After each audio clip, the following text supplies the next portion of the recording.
여러분이 만나고 싶던 책과 작가를 만나는 북플랫폼 다독다독 책장을 열겠습니다. 네, 안녕하세요. 안녕하세요. 안녕하세요. 야, 네, 오늘 또 한 분의 빅 게스트가 나오셨습니다. 아유, 그렇지. 이 책은요.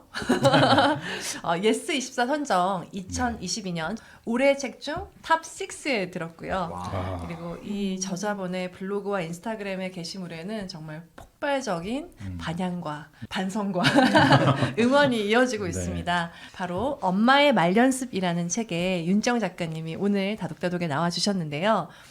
딸과 아들을 키우는 17년차 교사이시기도 하고요.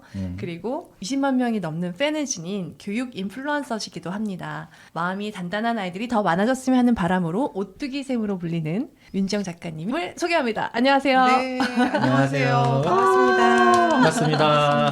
야, 오늘 제주도에서 서울 오신 김에 한번 네. 나와주셔서 정말 감사합니다. 아, 저 이거 하러 온 거예요. 오신 김에 이거 하러. 네. 그럼요. 너무 감사합니다. 영광입니다. 네. 온 거예요. 오신 김에 이거 하러. 그럼요. 너무 감사합니다. 영광입니다. 네. 아까 소개해드린 대로 그 엄마의 말연습이 정말 사랑을 크게 받았잖아요. 나오자마자. 네. 어떻게 감사하죠. 시간 보내셨는지 궁금해요. 네. 저는 사실 제가 다시 그 책을 쓸 거라는 생각을 별로 못했고, 그 초등 자존감 수업이라는 책이 나온 지 꼬박 3년 만에 이제 제가 육아서를 내게 됐는데요. 굉장히 저 자신에게도 되게 감동이 돼요. 이런 자리에 다시 선다는 게. 왜냐하면 제가 이제 그 초등 자존감 수업이라는 책을 쓰고 그 너무 이제 많은 곳에서 저를 더 많이 불러주시고 이래서 되게 열심히 하고 네, 그 학교에서도 또 열심히 하고 이제 이러다 보니까 그 줄어드는 시간이 가정에서의 그 시간을 줄이는 방법밖에는 없었어요. 근데 그때는 이제 그거에 대해서 제가 크게 그 문제를 몰랐죠. 저희 둘째가 그 좀 늦는 아이, 그 늦되는 아이였어요. 근데 점점 이제 그 늦되는 게 점점 좁혀져야 하는데 그 갈수록 점점 그 늦되는 격차가 네. 벌어지더라고요. 말만 늦는 게 아니라 행동도 늦고 사회성도 늦고 모든 면에서 이제 많이 뒤처지다 보니까 내가 이제 애를 돌보는 거를 집중을 해야겠다라는 생각을 했고, 그래서 제가 이제 지필이나 이제 이런 것들을 멈췄었죠. 오래도록 이제 멈추고 아이만 그렇게 키우면서 이제 지냈죠. 제주도에 간 것도 이제 그런 이유였고, 휴직을 한 것도 같은 이유인데, 그래서 그냥 저는 이제 애만 잘 키우고 싶었어요. 그게 안 된 상태에서 자녀 교육 전문가로 어딘가에 나가고 글을 쓰고 한다는 게 저한테 너무 모순됐고 그렇게 하고 싶지가 않았어요. 그렇게 하면 뭐 독자도 다 아는 거고. 네. 그래서 이제 다시 내가 책을 쓰고 강의를 할 날이 올 거라는 생각도 못했어요. 그때는. 그랬는데 막 이제 책도 되게 사랑을 많이 받고 막 이런 자리에 불러주시고 하니까 저는 되게 그냥 다 감동이 돼요. 이런 네, 시간들이. 선생님이 저에게 감동을 주셨기 네. 때문에 네. 진짜 그 인스타그램으로 쉽게 만날 수 있는 그 글 하나하나가 어떻게 CCTV를 달아놓으셨나 싶을 정도로 제가 아이에게 했던 그 막말들 그러니까 상처인지 모르고 상처줬던 네. 말들을 너무 잘 담아주셔가지고 진짜 큰 공감을 하면서 또 배우고 있습니다. 지금 아이들이 혹시 몇 학년인지 여쭤봐도 될까요? 네, 저희 큰애는 이제 초등학교 졸업했고 딸인데 이제 중학교 들어가고요. 둘째는 초등학교 3학년 올라가요. 그래서 그 아까 초등 자존감 수업 말씀하셨는데 이 엄마의 말연습과 뭔가 이어지는 맥락이 있을까요? 선생님이 관심 있는 주제? 저는 네. 이제 초등 자존감 수업은 저희 딸아이 그 큰애가 초등학교 1학년 때 제가 그 아이 학교 보내놓고 그 친구 문제 겪고 이러면서 마음고생을 너무 하게 되면서 그 과정에서의 이야기들, 그러니까 큰애에 대한 스토리가 좀 담겨 있고 제가 그 초등교사로 근무하면서 초등학생들을 관찰한 그런 결과물이에요. 근데 이제 이거는 엄마의 말연습은 둘째를 키우면서 제가 깨달은 이야기들이 많이 담겨 있고, 또 제가 이제 학교에서는 이제 학생들을 관찰을 했다면 육아휴직 이후로는 제가 이제 놀이터 죽순이가 된 거죠. 종일 있으면 네. 이제 보여요. 애들 노는 것도 보이지만 이제 엄마들도 보이고 엄마들이 어떤 말을 하는지 아이와 어떻게 상호작용하는지가 뭐 일부러 제가 보려고 막 그렇게 한 건 아닌데 다 보이고 들리고 그러더라고요. 그래서 그 가운데 공통점이 있었어요. 그러니까 엄마들이 아이를 다 아끼고 얼마나 사랑해요. 그런데 남의 아이에겐 또 안 그래요. 그런데 맞아요. 자기 아이에게는 맞아요. 그렇게 좀 냉소적이고 냉담하고 싸늘하게 그렇게 하다가 또 남의 아이한테 또 안 그래. 그래야지. 그쵸. 이러면서 가식적으로라도. 네. 남한테는 그렇게 하잖아요. 나만 이런 게 아니네. 다 이러네. 다 그래요. 네, 근데 다 상식적인 사람들이 너무 좋은 분들. 그래서 그 엄마의 말에 공통점을 이제 발견을 하고 왜 우리는 내 아이에겐 더 좋은 말 하기가 어려울까에 대한 그런 고민을 담은 책이에요. 궁금해요, 진짜. 내가 가장 소중하고 가장 잘 키우고 싶고 정말 세상에 그 무엇보다 소중한 존재인 아이에게 왜 나는 그렇게 상처 주는 말만 하고 지냈을까? 왜 그러게요. 그럴까요? 왜 그럴까요? 제가 이제까지 정말 숱하게 저에게 많이 물어본 질문인데 제가 찾은 답 중에 하나는 뭐냐면 저는 나이로 설명을 드리고 싶어요. 이걸 가장 좀 쉽고 선명하게 설명할 수 있는 게 나이로 하면 많이 와닿으시더라고요. 네. 이제 나이가 생물학적 나이가 있죠. 네. 그거는 태어난 해에 따라서 결정이 되기 때문에 바꿀 수가 없어요. 저 3년째 39이잖아요. 내년에도 4년째 39, 계속 39이에요. 그렇잖아요. 못 바꾸니까. 그런데 사회적 나이가 또 달라요. 이 생물학적 나이와 사회적 나이는 또 다른 차원인 것 같아요. 이거는 그 집단 생활의 경험, 그 사회생활의 경험을 통해서 알아가는 거죠. 예를 들어서 여기에 이제 우리 11시에 이제 약속이었는데 제가 10시 58분에 딱 문 앞에 도착을 했죠. 네. 저 일부러 막 내가 이거 딱 맞춰야겠다 한 게 아니에요. 이제 사회적으로 너무 익숙해진 거예요. 그 계산해보고 약속을 지키려면 뭐 5분 전까지는 가야 되고 걸어가는데 얼마나 들고 이런 것들이 몸에 이제 배어 있는 거죠. 네. 왜냐하면 약속을 어기면 누군가에게 피해를 주기 때문에 집단에 피해를 주고 사회에 보탬이 안 된다는 걸 학습을 했어요. 근데 이거는 뭐 학교에서도 배워요. 그리고 직장 생활을 하면서도 배워갑니다. 근데 이게 만약에 이런 경험이 적으면 사회적 나이가 좀 어릴 수도 있어요. 네. 그냥 집에서 혼자 히키코모리처럼 있으면 네. 이런 것들, 이런 사회적인 규칙이나 룰이나 예의나 이런 것들을 잘 배워갈 수 없겠죠. 네. 그래서 사회적 나이는 이 좀 생물학적 나이와 좀 다른 차원이다. 그리고 또 한 가지 나이가 뭐냐면 마음 나이예요. 정서적 나이. 이것도 다른 차원이더라고요. 네. 네, 그러니까 우리가 나이가 40이다 해가지고 사회적 나이도 40이다 아닐 수도 있어요. 마음 나이도 40이다 아닐 수도 있는 거예요. 10살일 수도 있어요. 왜냐하면 이 마음 나이라는 거는 마음을 많이 이해받고 공감받고 표현하고 그 표현을 장려받고 이런 경험을 통해서 이제 마음도 자라는 거거든요. 머리가 커가듯이 지능이 발달하고 인지적인 게 발달하는 것처럼 정서도 발달해 가는 건데 이 그 마음을 나누는 경험, 그러니까 쉽게 말하면 내 마음을 누군가가 이해해주고 공감해주고 나도 자연스럽게 내 마음을 표현해보고 하는 경험이 그냥 많으면 쌓이면 저절로 이제 마음도 자라죠. 상대방의 마음도 이해할 줄 알고 인정할 줄 알고. 그런데 이런 경험이 많지가 않으면 마음이 자라지 않을 수 있다는 거예요. 그러니까 어떠냐? 공감해주기가 너무 어려운 거예요. 네. 공감이 잘 안 가는 거죠. 그러니까 만약에 아이가 9살이다라고 한다면 9살의 시선에서 봐줘야 돼요. 그래야 공감이 되는 거죠. 근데 내가 40살의 시선에서 얘를 봐. 그건 공감이 아니에요. 이해가 안 가는 거죠. 왜 그래? 몇 번을 말해? 이렇게 되는 거죠. 공감에 서툴러져요. 마음 나이가 어리면. 그러나 이 마음 나이가 어린 사람도 사회생활은 잘해요. 다른 애들한테 하는 건 이건 사회적 나이. 왜냐면은 이 집 아이에게 내가 상처 주는 말을 하는 거는 이건 예의가 아니다. 이거는 이 부모의 양육하는 그 방식의 문제여서 내가 관여할 부분이 아니야. 라고 분리하는 거죠. 이건 사회적 나이예요. 그래서 사회적 나이가 저도 꽤 높은 편이거든요. 근데 사회적 나이가 높으면 그렇게 나서서 그렇게 안 하지만 다른 아이에게는 내 아이한테 대하는 건 이제 정서적 나이라는 거죠. 그러니까 애랑 싸우는 거예요. 애랑 싸워요. 애랑 싸우고 뒷싸움하고 그리고 막, 애의 어떤 부정적 감정에 휘말리는 일도 그러니까요. 많아요. 네. 네. 척하고 막 그쵸. 이렇게 말한다고 나한테? 막 이러면서 네, 그리고 뭐 좀 부탁했을 때, 네. 뭐 예를 들면 그 설거지 통에 좀 넣어놔, 먹은 거 치우는 사람 따로 있는 거 아니야 했을 때 엄마가 해. 애가 그랬다 봐요. 그러면은 됐어. 야, 부탁 하나 봐라 내가. 아, 싫어도 내가 해. 됐어. 니들한테 말 안 해. 이게 이제 부정적 감정의 영향을 받는 거예요. 근데 아이는 아이거든요. 네네. 그래서 그냥 애가 아유 그래 싫을 수도 있지. 뭐가 좋니? 노는 것만 좋지. 이제 이런 수준으로 이제 아이의 그 입장과 눈높이에 맞게 이해해 주는 거. 그게 이제 공감인데 서툰 거죠. 되게 모범적으로 반응을 하시는 거 같아요.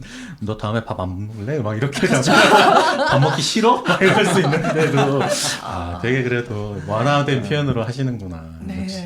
그래서 저는 책을 읽으면서 되게 가슴에 와닿았던 말이 음. 부정적인 말로는 어떤 긍정적인 변화도 맞아요. 이끌어낼 수 없다. 네. 아이에게 사실 그렇게 하면 안 돼. 그건 안 되는 거야. 막 이러면 오은영 선생님도 하잖아요. 그래서 가르쳐야 합니다. 막 이러시는데 그렇게 말씀하시는데 그 시선으로 계속 봐주었던가에 대해서 정말 이렇게 자각하고 돌아보게 해주신 것 같아요. 그래서 이 책에 나왔던 아이를 웃게 해주는 존중의 말 3가지를 배워보고 싶습니다. 네.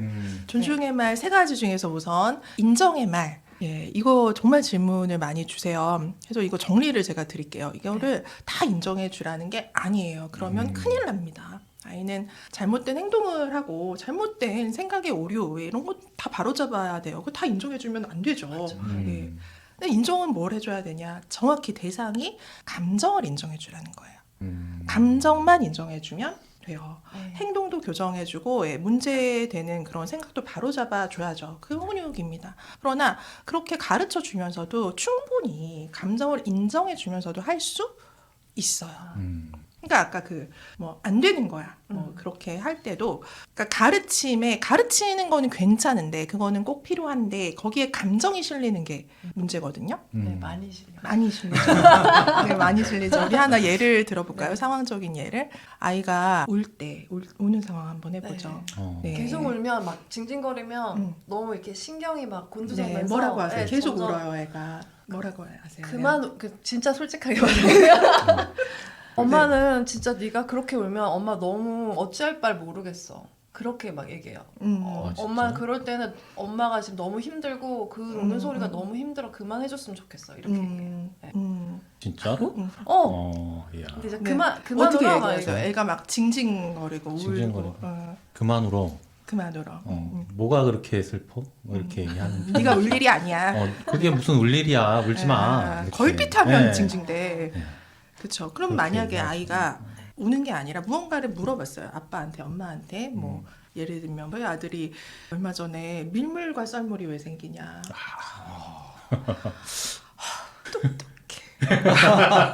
얼마나 기특해요. 네네. 그러면은 그건 말이야. 그거는 달이 지구를 당기는 힘 때문에 달의 인력이라고 하거든. 하면서 아주 친절하고 다정하게 네. 얘기를 해줬어요. 네. 그런데 이제 얘가 울어요. 그럴 때는 일단 기분이 나빠. 왜냐면 그게 울만한 상황이 아니었거든요. 제가 얘기를 했어요. 네. 조심하라고 얘기를 했는데 넘어진 거예요. 그 말을 안 듣고. 근데 제가 분명히 거기 이제 너 넘어질 수 있으니까 그 신발 신으면 너 그 넘어질 수 있다. 그거 신지 말고 이거 신어라 했는데 그 신발을 유독 신고 넘어진 거예요. 네네. 불편했죠. 그거 봐라. 음. 엄마 말 안 듣더니 너 뭘 잘했다고 울어 네가 하고 싶었지만 제가 이제는 알아요 이거를. 그러니까 무슨 말이냐면 우리는 내 감정적 불편함 때문에 그 아이의 감정을 통제하려고 들거든요. 네. 그러니까 질문하는 아이한테 너 그게 왜 궁금해? 그게 궁금할 일이니? 그만 질문해. 이런 식으로 반응하지 않아요. 왜냐면 기특하거든요. 궁금해하는 게. 근데 기분이 좋아. 그런데 얘가 울어. 지금 울 상황이 아니야. 자기가 잘못해놓고 내 말 안 들어놓고 울어. 그러면 기분이 나빠요. 그럼 어떻게 해요? 네가 울 일이 아니야. 뭘 잘했다고 울어. 또 그쵸? 엄마가 말했잖아. 네. 그러니까 이게 결국엔 아이를 위한 게 아니라 내가 내 감정적인 불편함을 이기지 못해서 다시 말하면 감정 조절 능력이 떨어지는 거예요. 인식 능력도 떨어지고 많이 떨어지는 거예요. 인정. 선생님 근데 화가 나는데 어떻게 화를 안 내요? 네, 근데 이게 내 거라는 네. 거죠. 그러니까 네. 우리가 전 그 생각을 해요. 제가 우리 아들이 왜 밀물과 썰물이 생겨 했을 때 너는 왜 그런 게 궁금하니? 그만 궁금해. 그런 거 물어보는 거 아니야. 이러면 얘가 바보 되죠. 그렇죠. 얘가 똑똑해질 기회를 내가 그걸 싹을 잘라놓는 거잖아요. 네, 질문하지 네, 마. 너는 걸핏하면 질문이더라? 이러면 얘가 다시는 질문을 못 할 거 아니에요. 네. 큰일 나죠. 인지 발달이 안 되는데. 정서에서 똑같은 거죠. 애가 울어 그럴 때 네가 울 일이 아니야. 뭘 잘했다고 울지 마. 하면 정서 발달이 안 되는 거예요. 똑같아요. 근데 우리는 인지 발달에 대해서는 굉장히 유연하고 네 그래요. 수용적이고. 네 왜냐면은 애가 똑똑해지려는 게 나를 불편하게 하지 않아요. 맞아요. 그렇지만 이 정서에 대해서는 그렇지 못해요. 왜냐면 일단 불편해요. 그걸 받아주려면 되게 불편해요. 그러나 우리가 이제 내가 이렇게 말하는 게 내 아이의 정서 발달, 그러니까 다시 말하면 마음 나이를 내가 키우지 못하는 일이다라는 걸 알면 덜 할 수 있어요. 그러기 위해서 우리가 알아야 될 것 중에 첫 번째가 그 인정의 말. 그러니까 감정을 인정해주라는 거예요. 네, 인정해주는 거예요. 그 상황에서 울 수 있지. 그 아프면 눈물 나지. 다 울고 나서 얘기하자. 저는 할 말이 있었거든요. 그거 이제 신으면 저는 넘어질 거를 예상을 했는데 제가 얘기를 했는데도 굳이 신었잖아요. 네. 네, 그거에 대해서는 좀 이따가 얘기할 거니까 다 울고 괜찮아지면 엄마한테 와. 네. 엄마가 기다릴게. 인정해 주는 거죠. 그러니까 못 울게 하지 말라는 거예요. 그게 거부하는 거거든요. 감정에 대해서. 그 느낌에 대해서도 인정해 주라는 말도 저는 되게 도움이 됐고 그쵸. 애가 어렸을 때 좀 알았으면 더 좋았을 것을 전 아이가 굉장히 좀 섬세하고 예민한 첫째가 좀 그런 편이었어서 좀 묻어나고 털털했으면 좋겠다 이런 예민함을 나는 받아주지만 누가 받아줄까 이런 게 걱정이 돼서 그렇게 느끼는 거 아니야 이런 식으로 좀 생각했던 것 같아요. 근데 그런 아이의 느낌, 감각, 뭐 맛도 굉장히 섬세하게 먹고 네. 싶은 것도 너무 많고 다양하고 막 이러거든요. 근데 뭘 그런 것까지 먹고 싶어해. 뭐 그냥 먹지. 그냥 차려준 대로 먹어. 뭐 이런 식으로 했었거든요. 근데 그럼에 감정에 네. 수용을 꼭 해줘야겠다. 네. 왜냐면은 애가 뜨겁다면 뜨거운 거고 우리 뭐 아프다고 해도 엄살 부리지 마 이러잖아요. 안 줘. 안 줘. 그거 피 아니야? 상처 그냥 씻어도 아니야? 돼. 아니면 119 부르자. 뭐 이런 식으로 극단적이잖아요. 근데 애가 아프다면 일단 아프구나. 밴드 붙여줄까? 그렇게 또 붙여주고 또 괜찮다 그러면 밴드 붙여서 나았네. 그냥 그런 정도로 인정을 해줘야 되는데 일단 귀찮아요. 밴드 붙여주기도 귀찮고 뜨겁다 그러면 다시 식혀주기도 되게 귀찮잖아요. 그냥 먹었으면 좋겠는데 대충 안 뜨겁고 내 기준으로 안 뜨겁기 때문에 그래서 그런 번거로움 부모의 수고가 저는 존중을 가르치는 수업료라고 썼어요. 왜냐하면 제가 그 생각을 했거든요. 근데 이거를 이제 귀찮다고 안 해줄 수도 있어요, 물론. 근데 그러면 얘가 이걸 못 배우는 거죠. 존중과 배려와 용서와 이런 것들은 이런 정서적인 것들은 절대 말로 가르칠 수가 없어요. 너는 왜 서로 배려를 그렇게 안 해? 배려해 한다고 어떻게 애들이 배려를 배워요? 일상에서 뜨거워? 한 번 더 시켜줄게. 또 말해. 엄마 또 한 번 시켜줄게. 이게 배려고 사랑인 거죠. 그러면 얘도 비슷한 상황에서 누군가 불편해할 때 그래? 내가 도와줄게. 그런 배려를 실천할 수 있는 건데 그걸 막 주입해. 그런 거 명령. 아니야. 뭐 이런. 배려를 명령하죠. 양보해야 돼. 양보를 지시하고. 네. 이런 것들로는 사실 배우기 어려워요. 저희 부모님 얘기까지는 우리들이 다 그렇게 큰 것 같아요. 맞아요. 드라마를 봐도. 네. 그래서 그러니까 아이에게 배우지 못한 걸 강요하면 안 되겠다 말로 그쵸. 그런 생각을 많이 했습니다. 그러면 이게 인정의 말. 인정의 네. 말. 네. 그다음은 이제 긍정의 말. 아까 제가 이제 놀이터 죽순이가 된 거죠. 종일 있으면 보여요. 애들 노는 것도 보이지만 이제 엄마들도 보이고 엄마들이 어떤 말을 하는지 아이와 어떻게 상호작용하는지가 뭐 일부러 제가 보려고 막 그렇게 한 건 아닌데 다 보이고 들리고 그러더라고요. 그래서 그 가운데 공통점이 있었어요. 부정적인 말로는 어떤 긍정적인 변화도 일으킬 수 없다. 저는 이게 제가 되게 긍정적으로 말하는 줄 알았어요. 근데 그게 왜 그랬냐면 틀린 말이 없으니까. 그러니까 저는 옳은 말을 했더라고요. 아이를 잘 키우려고 한 말이니까. 네. 옳은 말을 하고 내가 틀린 말을 안 하기 때문에 이게 맞는 말이니까 이건 좋은 말이다. 이렇게 생각하는 거죠. 그러니까 부모가 아이에게 나쁜 말 해대는 말 하나도 안 하잖아요. 너 위한 말이고 너 생각하는 말이다 라고 하면서 이런 식으로 말해요. 너 이렇게 공부 안 하고 놀기만 하잖아. 그러면 너 수포자 돼. 너 공부 잘하기 힘들어. 너 다른 애들에 비하면 너는 적게 하는 거야. 너 저 아프리카 애들 불쌍한 애들 많아. 너는 행복한 거야. 우리 집에 CCTV 그 멘트 하나 이렇게 그만 톱시하나 찌르세요. 네. 네. 그런 맞아요. 일들 많죠. 네. 근데 그러면 아이가 공부가 하고 싶어지냐 이거예요. 아 진짜 나는 정말 행운하네. 깨달음이요. 그런가요? 절대 아니죠. 절대 네. 아니죠. 절대 아니에요. 네. 그냥 한 예로 제가 그렇게 예를 들어요. 혹시 그 교류하시는 그 주변 엄마들 있으세요? 네. 서린이 엄마. 나와도 되는 거예요? 나도 돼. 서린이 엄마가 네. 네. 금쪽이 엄마 저기 내가 금쪽이 생각하고 금쪽이랑 친하고 아끼고 그렇게 하는 얘긴데 그렇게 금쪽이 학원 그 정도로 보내면은 얘 나중에 그 잘하기 힘들어. 지금 여기 하는 그거 봐봐. 보면은 그거에 맞춰서 해야지 그런 식으로 하면은 애가 나중에 꼴찌해. 그리고 그 친구들이랑 뿜뿜 봐봐 자꾸 시키듯이 그러잖아. 그러면 얘 나중에 왕따 된다. 그 친구들이 안 좋아하니까 생각해서 하는 얘기니까 다른 엄마한테는 얘기 안 하고 다 금쪽이 엄마한테만 이런 얘기하잖아. 엄마가 다 있어. 그쵸. 네. 이 얘기를 애한테 해요. 네. 너 이러면 왕따 된다. 너 이러면은 잘하기 힘들고 다른 애들 봐라. 이런 그러니까. 말들 아, 엄청 기분 진짜. 나쁘죠. 네. 네. 네. 다시는 안 보고 뭐 이런 싶잖아요. 사람이 다 있어라 생각이 드는. 네. 그냥 얘 손절하자 싶죠. 근데 네. 애는 손절도 못 하잖아요, 부모랑. 음. 그리고 거부를 못해. 이게 가장 큰 문제예요. 딱 기분 나쁘니까 이 엄마 안 되겠네? 그냥 귀 닫죠. 네. 근데 아이는 우리 엄마 안 되겠네? 손절. 이게 안 되는 거예요. 그러니까 그 부정적인 메시지를 그냥 다 받아야 돼요.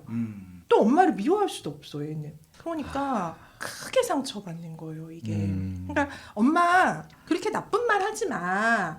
내가 뭐 나 친구들이랑 잘 지내. 나 왕따 안 돼. 이렇게라도 하면 좋은데 되게 네. 아이들이 이걸 못 해요. 못하죠. 또 엄마처럼 너를 생각하고 아끼고 그런 사람이 어디 있어. 너 위해서 하는 소리야라고 하니까 거부도 못 해. 가스라이팅이다.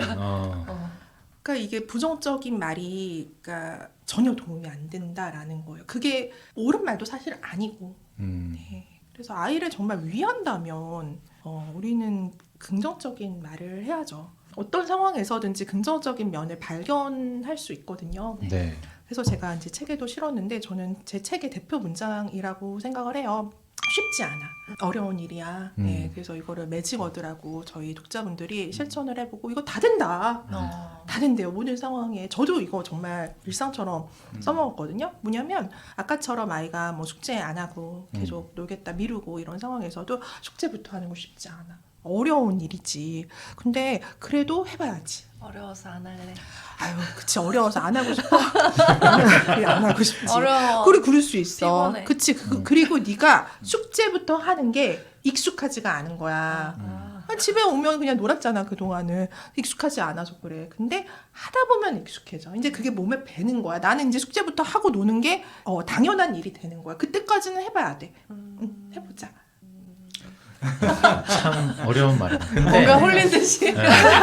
저 여기 오는 길에 갑자기 전화가 왔어요. 근데 아들은 핸드폰이 없고 이제 할머니 댁에 가 있는데 할머니 댁 전화가 왔는데 내일 제가 데리러 가기로 했거든요.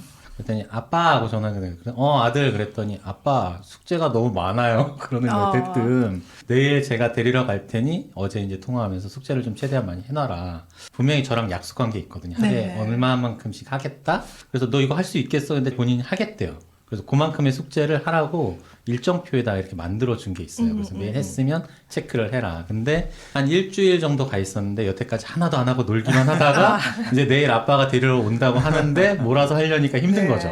그래서 전화를 해가지고 아빠 숙제가 너무 많고 힘들어요. 그런 얘기를 하더라고요. 예전 같았으면 야 네가 그거 하기로 했잖아 라고 바로 나왔을 건데 책을 읽으니까 그래도 그래 힘들지. 그래도 할 수 있는 데까지 해봐 라고 얘기를 하게 되더라고요. 그러니까 이런 말의 좀 변화를 주는 게 사실 되게 힘들거든요. 이렇게 감정적으로는 바로 네가 하기로 했잖아. 너 다음에 못 가 이런 얘기를 하고 싶지만 그렇게 하면 안 된다라는 거잖아요. 그쵸. 참 힘들더라고요. 그 말이 바뀌는 게 너무 힘들었어. 솔직히. 근데 그 힘듦이 우리가 이제 노력하고 있다는 증거인 것 같아요. 네. 그리고 왜 약속을 안 지켜? 어. 그 얘기 네, 많이 하잖아요. 맞아요. 야 30분만 하고 너 끄기로 했잖아. 음. 왜 약속을 안 지켜? 이러니까 TV 안 틀어줘. 이러니까 못 보게 하는 거야. 맞아요. 근데 TV 없애버릴 거야. 그러니까 이 선생님께서 항상 써주시는 말씀 중에 방금 이러니까 TV 없앨 거야 이런 거 약간 위협이 될 수 네, 있고 극단적으로 음. 말하고. 약속을 왜 안 지켜? 이런 건 추궁이 될 수가 있고 그렇죠. 이런 식으로 우리가 하는 한마디 한마디가 지시 뭐 숙제해 네. 왜 안 했어? 이거 숙제해는 지시의 말 네. 왜 안 했어? 추궁의 말 음. 이런 식으로 분석해 주시잖아요. 정말 우리 한마디 한마디를 음. 근데 우리가 거의 지시나 명령이나 아니면 추궁이나 이런 말밖에 아이랑 하루 종일 하지 않는다는 인식을 하게 해주셔서 저는 맞아요. 굉장히 감사하다고 어. 생각을 하는데 왜 약속을 안 지켜? 네가 이러니까 TV에 뭐 게임 안 시켜주는 거야. 네. 핸드폰 갖고 와. 뭐 이렇게 하는 게 그러니까 그런 얘기를 하세요. 그럼 얘가 약속을 지키면 칭찬도 해주고 그 긍정적인 피드백을 주지만 약속을 어겼고 그거는 잘못인데 어떻게 부정적으로 반응하지 않냐. 얘가 잘못을 했기 때문에 부정적인 반응을 할 수밖에 없다. 아니라는 거죠. 그때도 긍정적으로 말해줄 수 있죠. TV 그 시간 됐다고 딱 그 순간에 딱 이렇게 끄는 게 쉽지 않지. 어렵지. 왜냐면 이미 내가 거기에 몰입이 돼 있잖아. 네. 근데 그거를 내가 단칼에 끊어내기는 어렵지. 그러니까 이해를 받아야 돼요, 얘가. 네. 근데 엄마가 주는 메시지가 긍정적이라는 거죠. 근데 그래도 약속을 지키는 거를 연습을 해봐야 돼. 어렵지만 해보자라는 식으로 말을 하면 결국에는 똑같아요. 그러니까 네가 이러니까 게임 안 시켜줘 해도 얘는 바로 안 끄고요. 쉽지 않아. 어려운 네. 일이야. 그래도 해봐야지 해도 얘는 곧장 안 꺼요. 그러니까 얘는 똑같아요. 반응은. 그러나 아이에게 주는 메시지가 다르다는 거죠. 근데 그 메시지가 하루 이틀이 아니라 우리가 이제 아이를 독립시키기까지 통상 20년이라고 보잖아요. 20년 동안 반복된다고 생각을 해보세요. 얘가 부정적인 메시지를 20년간 받는 것과 긍정적인 메시지 끊임없이 이해를 받아. 이거 쉽지 않다. 엄마 이해를 해줬어. 내 마음을 알아줬어. 그런 아이와 정서 연령이 얼마나 차이가 나겠냐는 거죠. 그래서 긍정적인 말로 억지로라도 처음에는 솔직히 그게 진심 아니었거든요. 뭐가 어려워. 쉽지. 쉬운데 양말 네. 빨래통에 넣는 게 쉽지. 나는 아무데나 벗어놓는 게 더 어렵지. 쉬운데 하면서도 제가 말을 했어요. 쉽지 않아. 그렇게 넣는 거. 그래도 해봐야지. 억지로 했죠. 근데 이거를 자꾸 반복을 하다 보면은 이해가 나중에 되는 부분이 있어요. 개수대에다 글을 넣어놓는 거 쉽지 않지. 어렵지. 그래도 해봐야지. 그래도 엄마를 너희도 도와줘야 돼. 집안일은 엄마만의 게 아니니까 그래도 해봐야 돼. 했는데 그거 이제 하면서 알았어요. 이렇게 갖다 주는데 얘가 키가 너무 작은 거예요. 어머 진짜 어려운 일이었네? 이거 넣는 게 어려웠구나.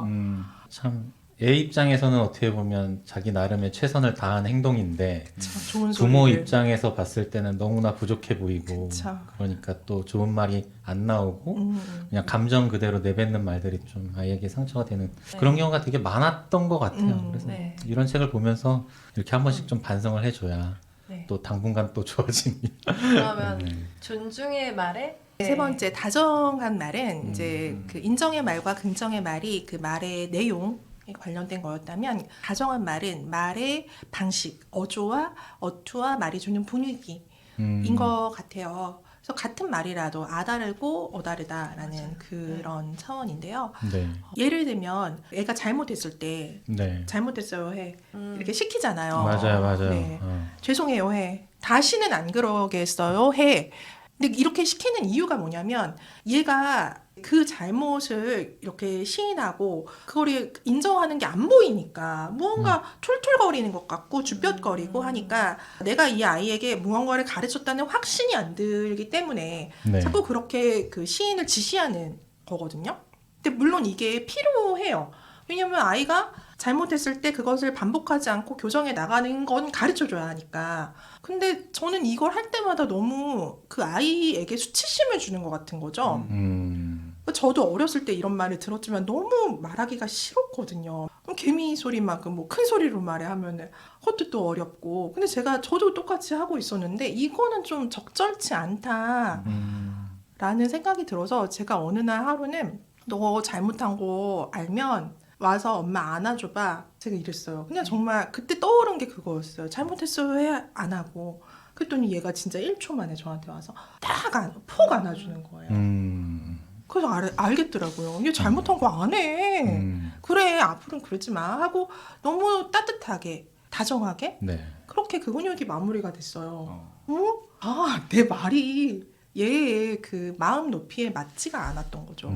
아이의 수준에 누가 진짜 잘못한 마음이 있어도 잘못했어요 했을 때 잘못했어요 이렇게 안 하잖아요. 맞아요. 그때 또 맞아요. 감정이 되게 편안한 상태가 아니잖아요. 그쵸. 엄마나 아이나. 네. 그래서 아이의 태도가 문제가 아니라 그거를 이끌어내는 부모의 말의 문제였더라고요. 네. 그러니까 저도 만약에 뭐 굉장히 화가 난 거예요. 아이의 잘못으로 인해서. 그러면 저도 누그러뜨려야 할 수 있는 말인 거잖아요. 그쵸. 엄마 잘못했다고 생각하면 앞으로 잘할 거라고 다짐했다면 맞아요. 엄마 손 잡아줘. 이렇게 맞아요. 이제 책에 나오는데 그런 말을 하는 것도 저로서도 되게 이제 마음의 준비를 하고 해야 하는 말, 성숙해야 할 수 있는 말이더라고요. 네. 그러니까요. 이게 내 그 순간의 감정을 다스리면서 그렇게 좋은 말로, 다정한 말로 자녀에게 이렇게 해줘야 되는 것 자체가 정말 훈련이 안 되면 안 되는 것 같아요. 그게 그 순간 내 감정에 너무나 솔직해지는 경우가 다반사라서 그래서 되게 연습이란 단어가 네. 들어간 거 아닌가 싶어요. 굉장히- 정말 많은 연습이 필요하다. 이제 우리가 인정의 말, 긍정의 말, 다정의 다정의 말. 말을 배웠습니다. 그래서 이 뒷부분에는 정말 엄마의 말 연습에 이렇게 분야별로 하나하나 연습해 볼 수 있게 나오는데요. 좀 대표적인 거 소개해 주신다면 어떤 게 있을까요? 네, 그동안 했던 얘기들을 이제 정리를 드리면은 인정의 말은 화날 수 있지, 슬플 수 있지, 너로서는 서운할 수 있어. 그럴 수 있다라는 거 그 문장으로 생각하시면 되고요. 부정적인 말 대신 긍정적인 말은 쉽지 않아, 어려운 일이야, 그래도 해보자 요 문장. 네. 그다음 이제 다정한 말은 잘못했으면 와서 엄마 안아줘. 요렇게 그냥 암기 그냥 네. 대표 문장을 외우고 그걸 가지고 상황에 맞게 네. 응용을 해보시면 응용하면, 좋을 것 같아요. 네. 그럴 수 있지. 요거만 좀 잘 기억해도 네. 네, 많은 부분이 좀 달라질 것 같습니다. 네. 저는 윤지연 선생님께 정말 3시간, 4시간 계속 여쭤보고 싶은데 네. 일단 여기서 1부를 마무리하고요. 네. 2부에서는 좀 더 정말 그 이제 윤지연 선생님이 새 책에 담을 새로운 더 멋진 이야기들을 할 거니까요. 네. 기대 부탁드립니다. 1부 여기서 마무리하겠습니다. 감사합니다. 감사합니다. 화내지 않고 사랑하는 마음을 오롯이 전하는 39가지 존중어 수업 엄마의 말 연습 윤지연 선생님과 함께하고 있습니다. 네, 진짜 이 책은 사서 계속 읽어야 돼요. 그래서 한 번 읽는 분들이 없고 정말 필사도 하고 왜냐하면 화나는 순간 자신을 잃기 때문에 네. 정말 훈련하려고 노력을 많이 해야 할 것 같아요. 그래서 네. 내가 하는 말이 지시인가, 내가 하는 말이 명령인가, 막 이런 것들을 계속 인식하게 해주셔서 너무 좋은데요. 더 인식할 수 있게 대화 유형을 또 만드셨다고. 네, 한번 네네. 우선 이게 좌표 평면을 떠올려 보세요. 가로축은 공감의 축, 세로축은 가르침의 축이라고 이제 생각을 해보시면 4개의 이제 평면이 나오죠. 왜 공감과 가르침이냐? 이거는 우리가 반드시 아이에게 해야 되는 역할이거든요. 우리는 아이들을 가르쳐야 돼요. 애는 안 가르쳐 주면은 못 배워요. 네. 그러나 가르쳐 주는데 공감도 해줘야 돼요. 근데 이게 모순된다라고 느끼실 수 있지만 그렇지 않아요. 모든 상황에서 그 가르침의 말을 꼭 근엄하게만 할 수 있는 건 아니에요. 공감을 해주면서도 마음을 이해해주면서도 아이를 가르쳐 주는 거 이거는 충분히 가능합니다. 그래서 이제 4가지로 분류를 할 건데요. 제가 상황으로 설명을 드리는 게 좀 더 네. 이해가 쉬울 것 같아서 그 형제간에 다투는 상황을 한번 예로 들어볼게요. 애들이 정말 하루가 멀다 하고 다투죠. 그랬을 때 우선은 방관형 부모는 가르침도 안 하고 공감도 안 하는 거예요. 둘 다 안 해. 아무것도 안 해. 둘 다 싸워. 그럼 뭐라고 하냐면 허구헌날 싸움이지. 아주 지긋지긋해. 너네 싸우는 거. 싸우려면 나가. 나가서 싸워. 나는 몰라. 나한테 이르지 마. 둘이 알아서 말하지 마. 둘이 알아서 해결하고 나한테 말하지 마. 나 힘들게 하지 마. 이게 방관이에요. 네. 네. 제일 안 좋아요. 왜냐하면 아이들은 아니 다퉜는데 자기들끼리 해결이 안 되니까 이제 엄마한테 오잖아요. 근데 그거 해결도 안 해주고 그 다툰 상황 가운데 둘 다 감정적인 어떤 그 불만이 있어요. 근데 그것도 안 해주고 도리어 엄마를 힘들게 하는 아이들로 만들어. 예, 그래서 정서적인 것도 나쁘고 가르침도 못 받았고 그러니까 똑같은 상황에 처했을 때 말을 못 해요.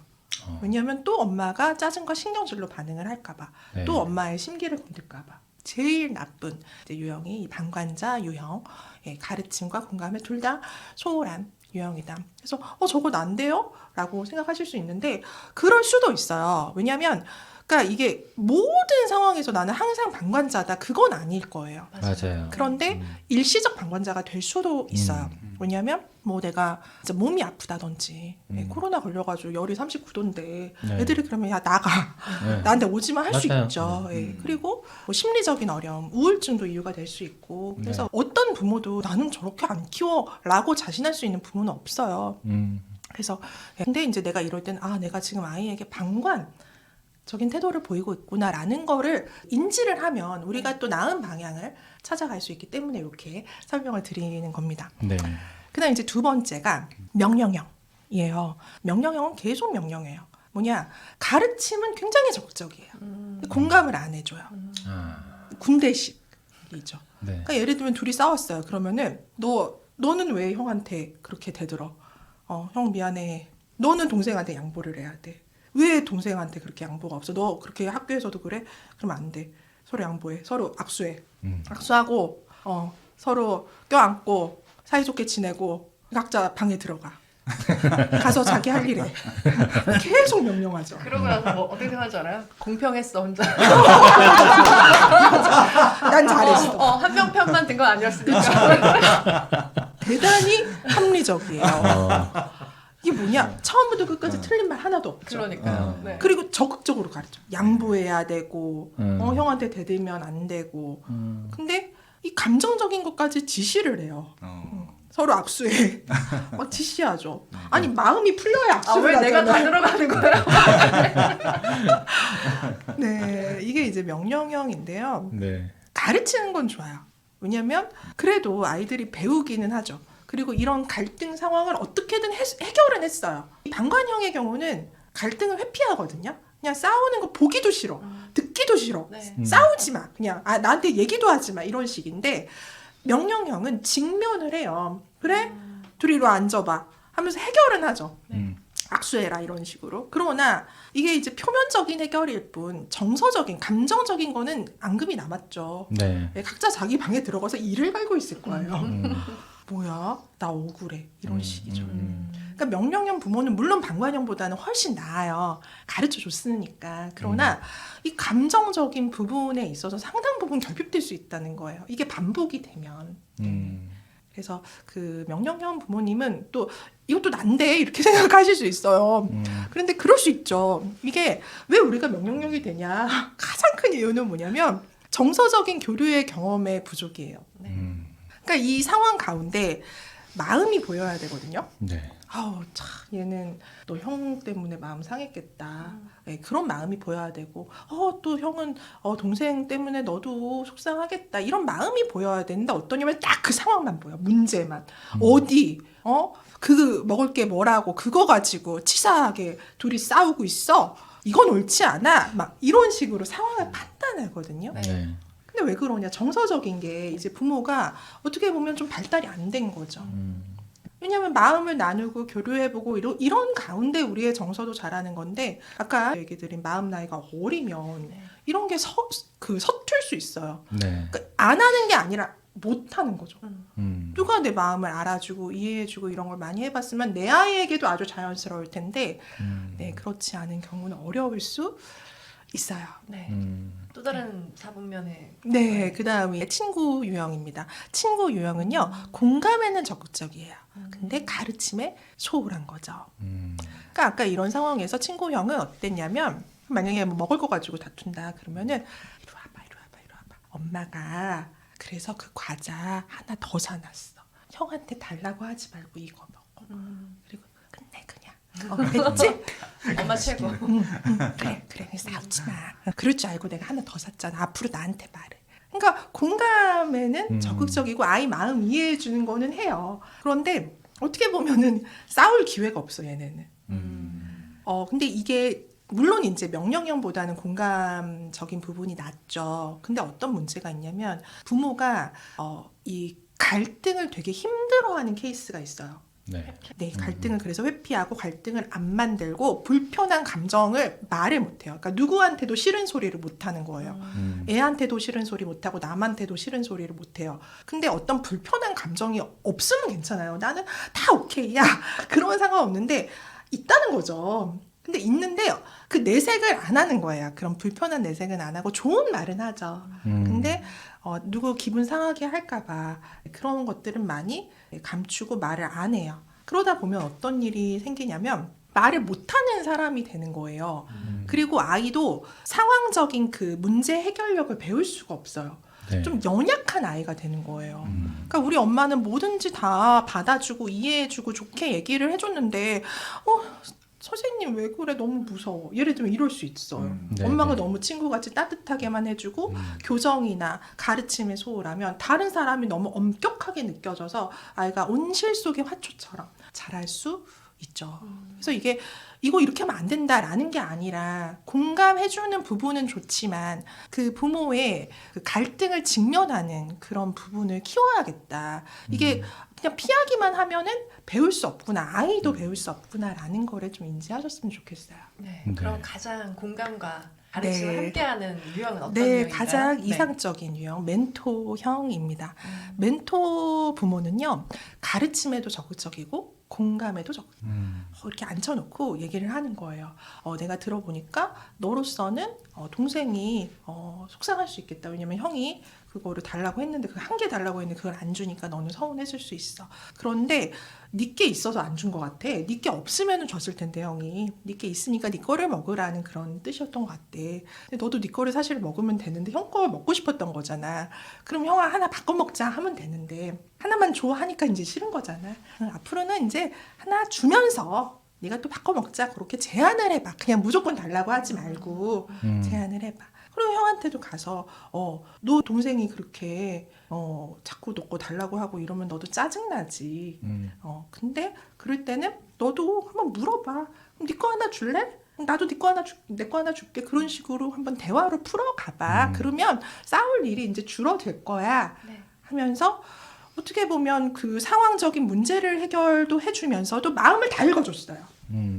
동시에 할 수 있어요. 그러니까 아이들은 가르침도 받는 동시에 그 불편한 마음을 해소하는 것도 둘 다 동시에 할 수 있죠. 네, 네. 제가 그 글에 대한 댓글들을 보니까 네. 이제 상황이 그렇게 아름답게 흘러가지만 그렇죠. 않는다. 맞아요. 그럼 어떻게 맞아요. 하냐라는 질문이 되게 맞아요. 많더라고요. 그러니까 난 죽어도 동생에게 내 걸 나눠주지 않을 거야. 네, 뭐. 네. 형한 욕심쟁이라고 끝까지 뭐 얘기를 네. 하고 뭐 이런 식으로 뭐 아니면 젤리를 나눠 먹고 이런 느낌의 문제가 아니라 조금 더 좀 심각한 네. 쪽으로 뭐 싸웠다거나 네. 네, 그랬을 경우에도 멘토형으로 할 수 있겠죠. 다 할 수 있어요. 그러니까 그럼 다른 예를 들어보요. 좀 쉬운 상황. 네.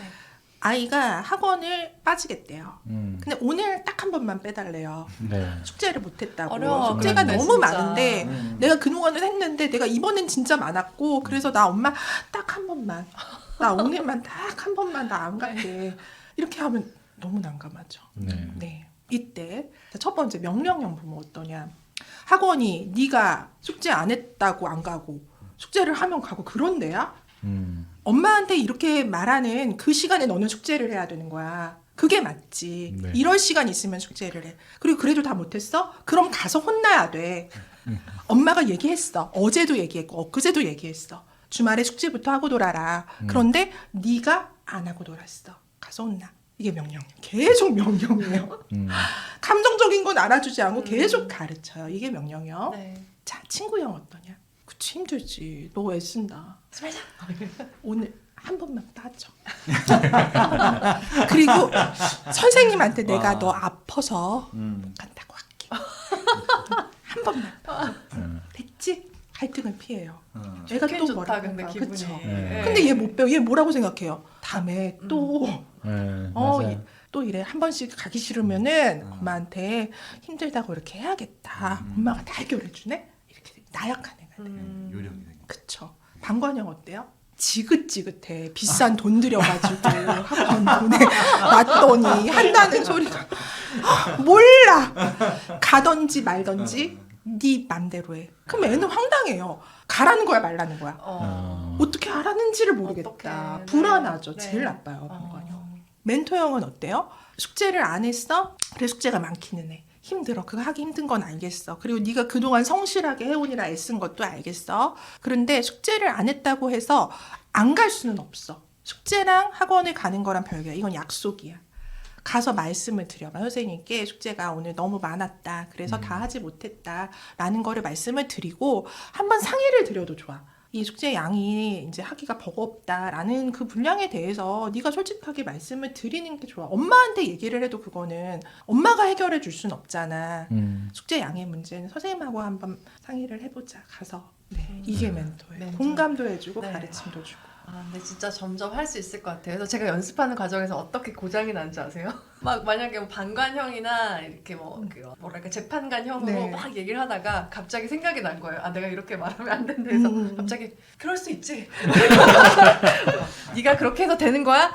그럴 수 있지. 고장이 나가지고. 근데 저 섞이죠. 이렇게 노력을 하고 있습니다. 저는 그런 것보다도 네. 어떤 상황에서는 이렇게 명령형이 되고 맞아요. 어떤 상황에서는 그냥 방치형이 돼버리고 음. 어떤 상황에서는 멘토처럼 되고 친구처럼 되고 이게 막 제 감정, 제 그날의 영향을- 컨디션 맞아요. 그런 거에 따라서 이렇게 수시로 좀 바뀌게 되는 것 같아요. 음. 그래서 이 책을 읽으면서 좀 한편으로 든 생각은 이게 부모의 그 감정 상태랑 어떤 건강의 상태 영향을 이런 받아요. 것들도 자녀에게 나가는 그 말 그런 억양이나 아니면 감정적인 말이나 이런 것들에 굉장히 많은 영향을 미치겠다. 그래서 내가 내 자신을 좀 잘 컨트롤하는 것도 중요하겠다 맞아요. 싶더라고요. 네. 정확히는 저는 내 그 감정과 가르침의 분리 요것만 해도 사실 많은 부분 그냥 그러게요. 다 해결이 돼요. 음. 왜냐하면 그 정서가 발달된 사람의 특징이 뭐냐면 이제 분화라는 개념으로 설명을 하는데 감정과 생각이 분리가 돼 있어요. 감정은 감정의 언어로 말하고 생각은 또 생각의 언어로 말해요. 그러니까 이게 확실히 구분되고 분리가 되어 있어요. 그런데 이게 이제 분해가 잘 안 되면 어떤 일이 일어나냐면 섞여요. 감정을 감정의 언어로 말하지 않고 이 생각의 말에 감정을 실어요. 몇 번을 말해. 그래서 내가 미리미리 하라고 했어? 안 했어. 엄마 말 들어서 손해난 거 있어? 학원 가야 돼. 약속 안 지키는 거 아니야. 그러니까 이게 맞는 말인데 여기에 감정이 실려 있잖아요. 네. 어떤 감정? 실망스러운 감정. 화가 난 감정. 왜 얘기를 했는데도 안 들은 거에 대한 실망감. 그리고 화가 난 거죠. 숙제를 다 못하고 약속을 안 지키겠다고 하니까. 네. 근데 내가 너에게 조금 실망이 된다. 화가 났다라는 말을 안 해. 감정은 감정으로 말을 해야 되는데 네. 그런 말을 안 해요. 그럼 그 감정이 어디로 가요? 어디 안 가요. 그래서 딱 여기 얹혀져요. 그러니까 아이는 어때요? 감정적 데미지를 입는 거예요. 그러니까 이제 물론 배웠죠. 그래 내가 그가 가기 싫어도 가야 돼. 근데 기분이 되게 나쁘네. 아 되게 기분 나빠.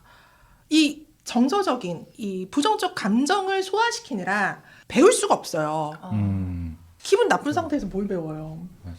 그러니까 이 가르침에 감정을 실으면 안 되는데 그러려면 부모가 감정은 감정으로 말해야 돼. 엄마가 좀 너한테 실망이 된다. 어제도 엊그제도 엄마가 얘기를 했어. 숙제부터 챙기라고. 근데 그때 너는 괜찮다고 나는 금방 한다고 했잖아. 근데 이제 와서 학원 못 간다라고 하니까 나는 좀 실망이 돼. 근데 가야 돼. 그러니까 분리를 하면 어떤 일이 일어나냐면 감정을 감정으로 말하는 순간 가르침에 감정이 안 실려요. 되게 이성적으로 담백하게 그렇게 훈육을 할 수 있어요. 오은영 선생님처럼. 오은영 선생님은 안 되는 거야. 끝이잖아요. 근데 그게 왜 안 돼 우리는? 안 돼. 이렇게 되는 이유가 기분이 나쁜 거야 벌써. 네, 네. 그건 그걸로 말을 해야죠.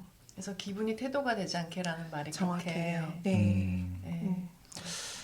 근데 그 감정과 실제 생각을 이렇게 전달하는 게 분리된다는 게 참 그런 상황에 직접 직면하면 되게 잘 안 되는 것 같아요. 안 돼요. 네, 진짜 안 되고 왜냐면 나도 이미 감정이 상했거든. 기분이 나쁘고 화가 났거든.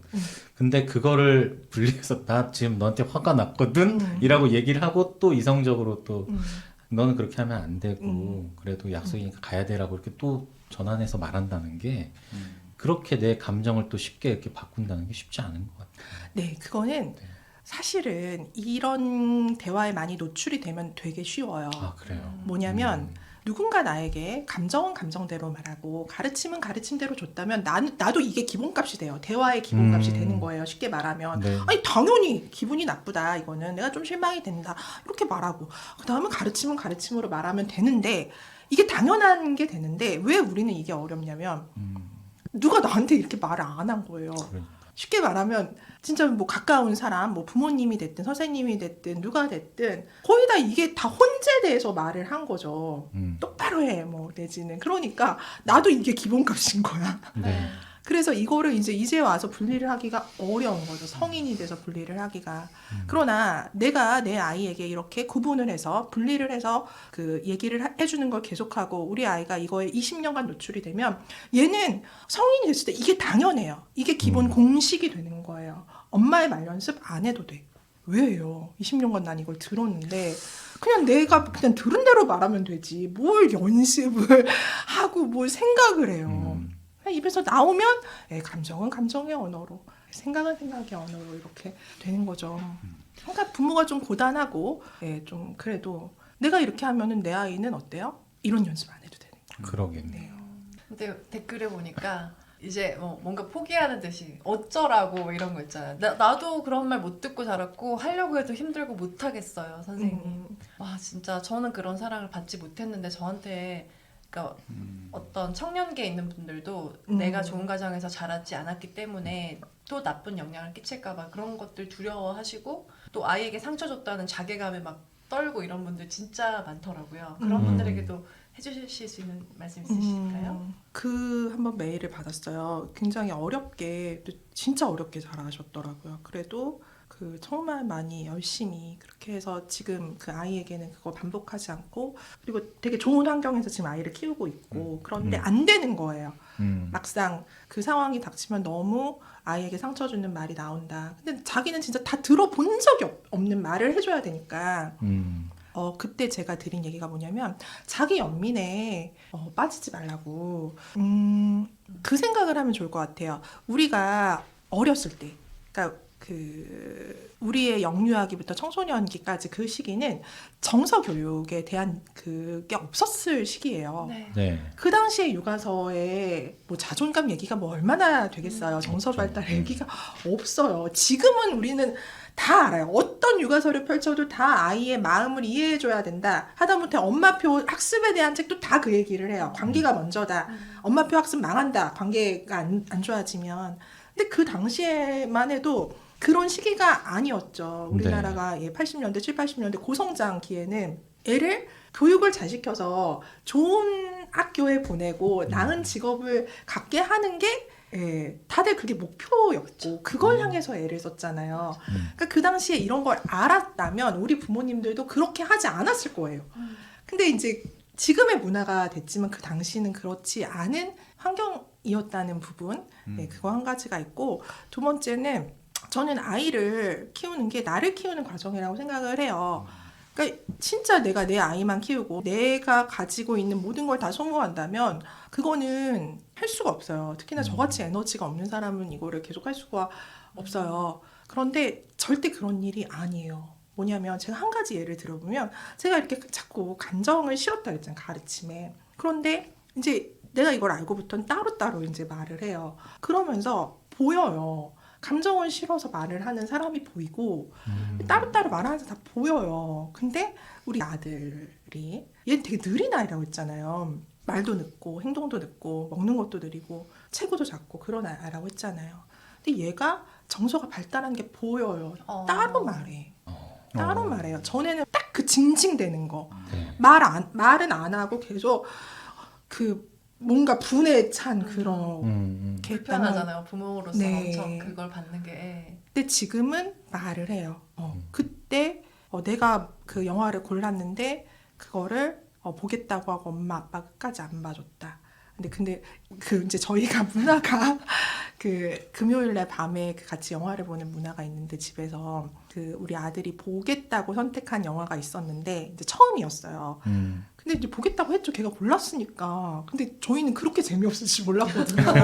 좀 말이 안 되게 재미없어서 도저히 2시간을 이거 못 본다. 그렇다고 핸드폰을 볼 수는 없잖아요. 그래서 야 우리 이제 다른 거 보자 하면서 중간에 바꿨거든요. 근데 걔는 그때는 참은 거예요. 근데 얘기를 하더라고요. 그때 기분 나쁘다고. 네. 그래서 제가 사과했어요. 미안하다.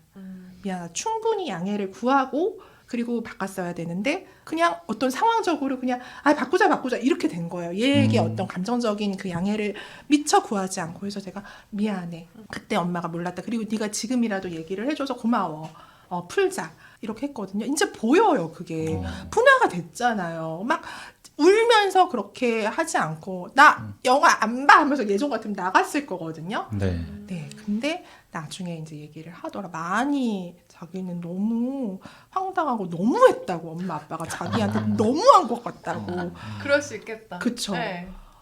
너무 이게 별개로 말하는 게 보이기 때문에 제가 그런 걸 보면 저는 감동이 돼요. 진짜. 왜냐하면 네. 나는 그걸 그 나이 때 못했거든요. 나는 나이 40이 돼서 이제야 이거를 하나하나 다 따로따로 하는 거를 연습하고 하면서 이제 배워가는데 얘는 9살짜리가 이제 하는 거예요. 왜? 좋은 엄마를 만나 행복이네요.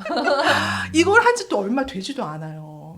근데 하는 거예요, 얘가. 그러니까 이게 결코 아이만 키우는 일이 아니라 글쎄요. 어린 시절에 누구나 결핍된 부분이 있을 수 있어요. 정서적으로. 공감을 받지 못하고 충분히 난 이해 못 받았다. 그런 게 있다면 저는 아이를 키우면 많은 부분 그런 것들이 경감돼요. 아이가 잘하는 걸 보면. 그래서 혹시라도 그런 생각을 하신다면 그 두 가지, 제가 말씀드린 두 가지를 좀 기억해 보셨으면 좋겠습니다. 그래서 그런 좀 기적 같은 일인 거잖아요. 그래서 그런 선생님, 저는 이 책 속에 아이들이 생일 파티를 하고 거기에 초대되고 이런 것들이 얼마나 중요한지 저는 이제 알잖아요. 예전에는 애들이 뭐 생일 파티 초대했는데 뭐 나는 오지 말래 이러면 슬펐겠다 정도인데 내 딸이 그렇다면 이거는 진짜 다른 얘기로 다가오더라고요. 근데 그 상황이 있는데 딸이 해주신 이야기가 따님이 한 이야기가 너무 감동이었고 또 아드님도 엄마는 나의 모든 걸 이해해주잖아 라고 말했다고 하더라고요. 그런 얘기 좀 듣고 싶어요. 그 딸 얘기는 저는 사실 제가 너무 불안이 높으니까 그러니까 그 타고난 기질도 사실 있거든요. 근데 저는 불안이 본래 모든 사람이 다 불안에 있지만 저는 유독 이제 불안감이 높은 사람이기 때문에 아이를 키우면서 불안할 일이 너무 많았어요. 그래서 특히나 이제 그 관계적인 부분은 제가 어떻게 다 컨트롤이 안 되는 부분이기 때문에 되게 조마조마하고 불안해하고 미안해하고 이런 적이 되게 많았는데 그거를 내색은 안 했어요, 사실. 왜냐하면 이것도 이제 개별하죠. 엄마의 불안과 걱정과 근심과 염려를 아이에게 주지 않아야 돼요. 이거는 부모 거니까. 근데 이것도 사실 개별화가 안 되는 경우에는 아까 그런 위협이나 협박에만 너 이러면 대학도 못 가, 너 이러면 왕따 돼, 이런 것들이 불안을 이제 전이시키는 말들인데 네. 그런 걸 안 하려고 되게 애를 썼던 것 같아요. 왜냐면 제가 워낙 불안이 높은 사람이라고 알았기 때문에 그 불안을 전염시키고 싶지 않았어요. 그래서 나름대로는 많이 애를 썼는데 얘가 엄마가 불안이 높은 것도 모르더라고요. 모르더라. 이제는 잘해오셨네요. 네, 네. 속 깊은 얘기들을 많이 하는데 자기는 몰랐대. 엄마는 항상 자기한테 긍정적으로 얘기를 해주니까 그냥 그런 사람인가 보다, 엄마는. 그래서 아유 그래 고맙다 그렇게 생각해주니까 고맙다 했지만 만약에 제가 이거를 이제 그냥 제 불안과 근심과 걱정을 얘에게 계속 투사시키고 전이시키고 동일시시키면서 키웠다면 우리 아이가 이렇게 밝게 못 컸을 것 같아요, 저는. 왜냐면 계속 그 근심을 얘도 받잖아요. 걱정돼 큰일 나 그러면은 큰일 나? 어떡해? 이렇게 되잖아요. 네. 근데 그렇게 하지 않았고 그래서 고맙죠. 저는 걔가 그냥 건강하게 이렇게 밝게 자라주는 것만으로도 사실 되게 고마운데 또 엄마한테 또 되게 걔는 그런 자부심을 많이 느껴요. 우리 엄마가 이렇게 좋아요. 했다는 네. 거에 대한 고마워요. 그러면 혹시 이렇게 독자나 또 인스타그램 구독자분들에게 받은 내가 이런 활동, 이런 메시지를 전하기 정말 잘했다라고 여겨졌던 순간이 있다면 어떤? 저희 독자님께는 뭐 너무 많은데 뭐 셀 수 없이 많은데 그냥 대표적인 거 하나는 다시 내가 글을 쓸 수 있을까? 내가 다시 그 자녀 교육 콘텐츠를 할 수 있을까? 그 확신이 없었다고 했잖아요. 네. 그래서 그냥 애나 잘 키워야겠다 이렇게 생각하고 있다가 아주 우연한 기회에 계기에 그 인스타에 피드를 올리면서 너무 많은 분들이 이제 그 사랑을 해주셨어요. 그러면서 느낀 게 제 채널에 악플이 없거든요. 20만 명 가까이 되는데 진짜 악플이 없어요. 악플이 있었다면 저는 여기 없을 거예요. 불안이 높은 사람이기도 이거 안 해야겠다. 이거 그만해야 된다. 이랬을 거예요. 근데 악플이 없고 너무 많이 공감해 주시고 사랑해 주시는 분들이 너무 많아서 제가 그걸 빨리 회복할 수 있어요. 쓰는 근육과 이거를 빨리 회복해 나가서 다시 지금은 되게 예전처럼 쓸 수 있거든요. 그래서 그 점이 가장 감사하죠. 그냥 제가 다시 글 쓰는 사람이 되게 해준 거는 저는 독자분들의 사랑인 것 같아요. 저는 되게 그 인플루언서로서도 궁금한 게요. 마케팅 1인 브랜딩이랄까요? 네네. 그런 부분도 굉장히 존경스럽다고 생각을 하고 있거든요. 그래서 하나의 주제에 대해서 굉장히 다양하게 계속해서 글을 쓰고 부지런히 끊임없이 쓰시는 그런 철학? 어떤 게 있으신지, 그리고 지금도 그 대화의 내 유형으로 또 발전시키고 계시잖아요. 그래서 공부를 하시는지 막 그런 비결 이런 게 너무 궁금해요. 그 질문도 몇 번 받았는데 네. 저는 제가 나 공부를 하기는 해요. 책도 읽고 논문도 보고 하기는 하는데 가장 도움이 많이 되는 거, 집필할 때 도움이 많이 되는 거는 다 관찰인 것 같아요. 그러니까 그 글에서 얻는 물론 소스도 있지만 학문적인 그것도 있지만 사실 그거를 학문적으로 녹이면 독자는 어려워서 별로 호감을 못 느껴요. 받아들이지 않을 것 같아요. 네. 별로 궁금하지도 않고 그런 학문적인 내용이나 이론은 다들 궁금해하는 그 포인트는 누구나 이제 겪을 만한 그런 말들, 사례들인데 그게 그냥 이제 오늘도 이제 대화를 나누잖아요. 그리고 오늘도 이렇게 보잖아요. 그러면 그런 데서 많이 얘기를 하고 그런 이렇게 대화를 주고받는 가운데 거기서 많이 소스를 얻는 것 같아요. 그냥 지하철만 타도 오늘도 지하철 타고 옆에 사람 통화하는 굳이 들으려고 안 하는데도 들려. 맞아요. 딸이랑 얘기하나 보네. 사이 안 좋다. 이랬나 보네. 명령형이다. 계속 명령형이네. 계속 명령을 계속 이렇게 들려요 그런 이제 것들이. 어떤 이제 필터가 이렇게 네. 그게 저한테도 장착이 이제 돼야 되는 거죠. 내가 어떻게 말하고 있는지. 그리고 마지막으로 아이들에게 100억 원을 물려주신다고 하셨는데. 저요? 제가 뭐 이렇게 물려줄게. 저 100억 물려줄 거거든요. 네. 같이 물려주고 싶으신 분들 잘 들으세요. 100억 물려줄 수 있어요. 빌 게이츠가 100억 물려준다고 해서 욕먹었다면서요. 재산이 그렇게 많은데 100억만 물려주냐. 그러니까. 근데 그게 뭐 다 가르쳐주고 의사, 변호사 다까지 가르쳐주고 그 다음에 최종적으로 주는 게 100억이다. 그리고 그 금액에 상징하는 바는 무엇을 해도 실패를 해도 만회할 수 있는 금액이다.